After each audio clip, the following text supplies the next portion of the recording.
it work. Thank you. This idea of story, and really what we're trying to do is totally to let go of our stories in a way to obliterate them, versus total other schools of thought, Joseph Campbell, people who study archetypes, and who really stress the importance of that archetypal behavior. If you would just comment on that, what, if anything, do we have to learn from that? Is it totally attractive? Is thinking along those lines a form of samsara? Is there something to be learned and then let go from it? And how does that fit in with trying to have no story or to let go?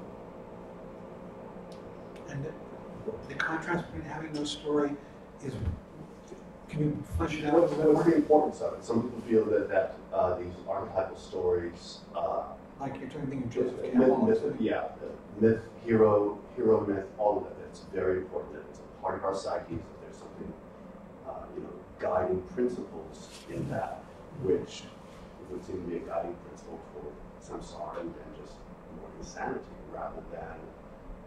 I think the point of view of the Buddhist is that it is a more that while these principles do guide us, and we to some degree are on the hero's journey, each one of us in fragmentary form, perhaps imperfect form. That actually that is a problem, and in fact, the Bodhisattva path, you could also say that the whole path to enlightenment is a form of a hero's journey. And yet, what that journey comprises is the giving up of being a hero. That is in gradual stages. And to the point where enlightenment itself, or cessation as we're talking about here, if you make it into a goal, like you're going to on a journey towards Valhalla, you make cessation into another heaven, then you are pursuing a shipper. It's like what are they, in the teachings they call it. You're pursuing a mirage in the desert that is gone when you try to arrive there, because really what you have created is the goal, and as long as you're attached to the journey to the goal, you can't get to it. So really what this is about in the Buddhist path is a journey towards having no journey, giving up the journey. And in fact, that was really touched on towards the end of this chapter when he talked about, let's see if I can spot it.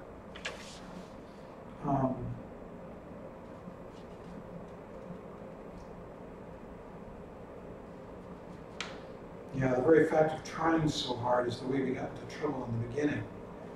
And this is really about giving that up.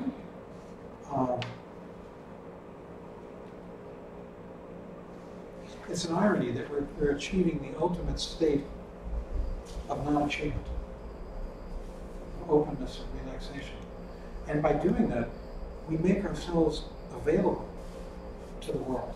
If we've got an axe to grind, if you've got a goal, it becomes slightly irritating to people.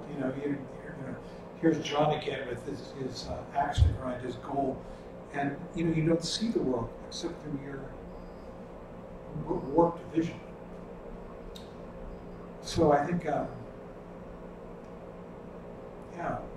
Bodhisattvas are without that kind of vision. They're just pure, open, responsive, which is called skillful means in the Buddhist path.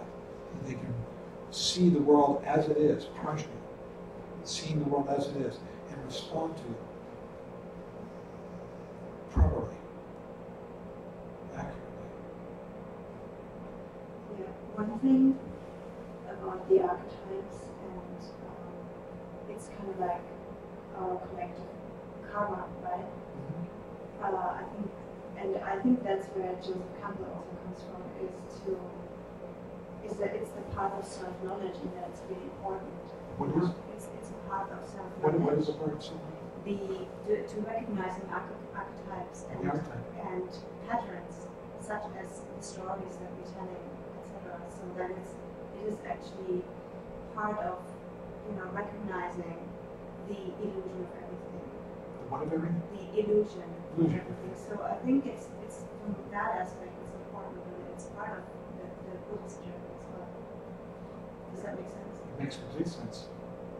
I mean, I think it's really the more you meditate and the more you drop self-criticism and just see your thoughts, it's a little bit horrifying, to see what your particular story and pattern is.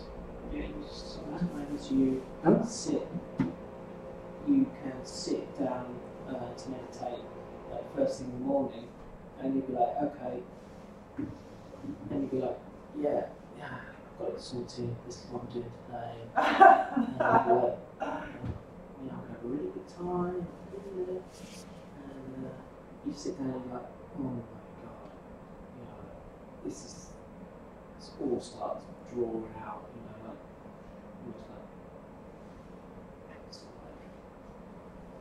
like infection, Yeah. You're like, oh my god, what a day I've got in front of me, and then these things of like thoughts of things that have happened, and you start making up these stories and let them go, and then all of a sudden, when you get about your day, you're like, you've got it planned out quite well. Does that make sense? Yeah. Yeah, meditation is a laxative. Yeah, definitely, that's the idea. That's the way I was trying to think. Yeah, it's not a sedative. No. It's a laxative. It brings all that stuff out. Yeah. Doesn't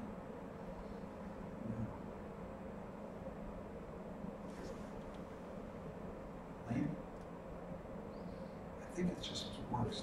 Yeah, just to add that if the mind is still filled with goal-oriented thoughts, and I still have goal-oriented thoughts.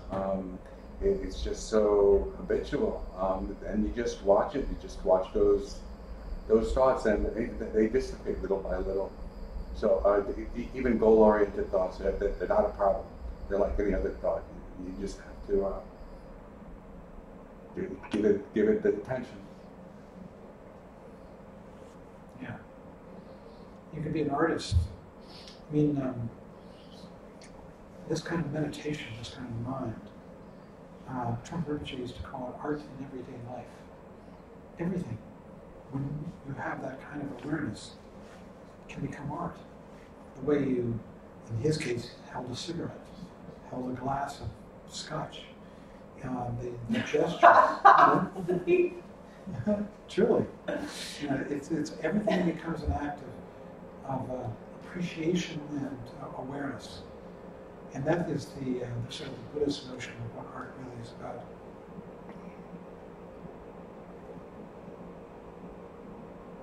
Well, we should end. Should we do the bit? Are you going to get the dedication on right? We have. We have it already. Good. Okay. So let's do that.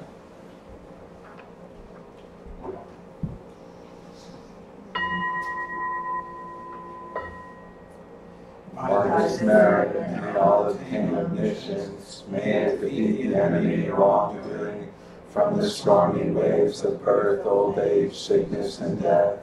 From the ocean of samsara, may I free all beings. By the confidence of the golden sun of the great East, may the lotus garden of wisdom's wisdom bloom. May the dark ignorance of sentient beings be dispelled.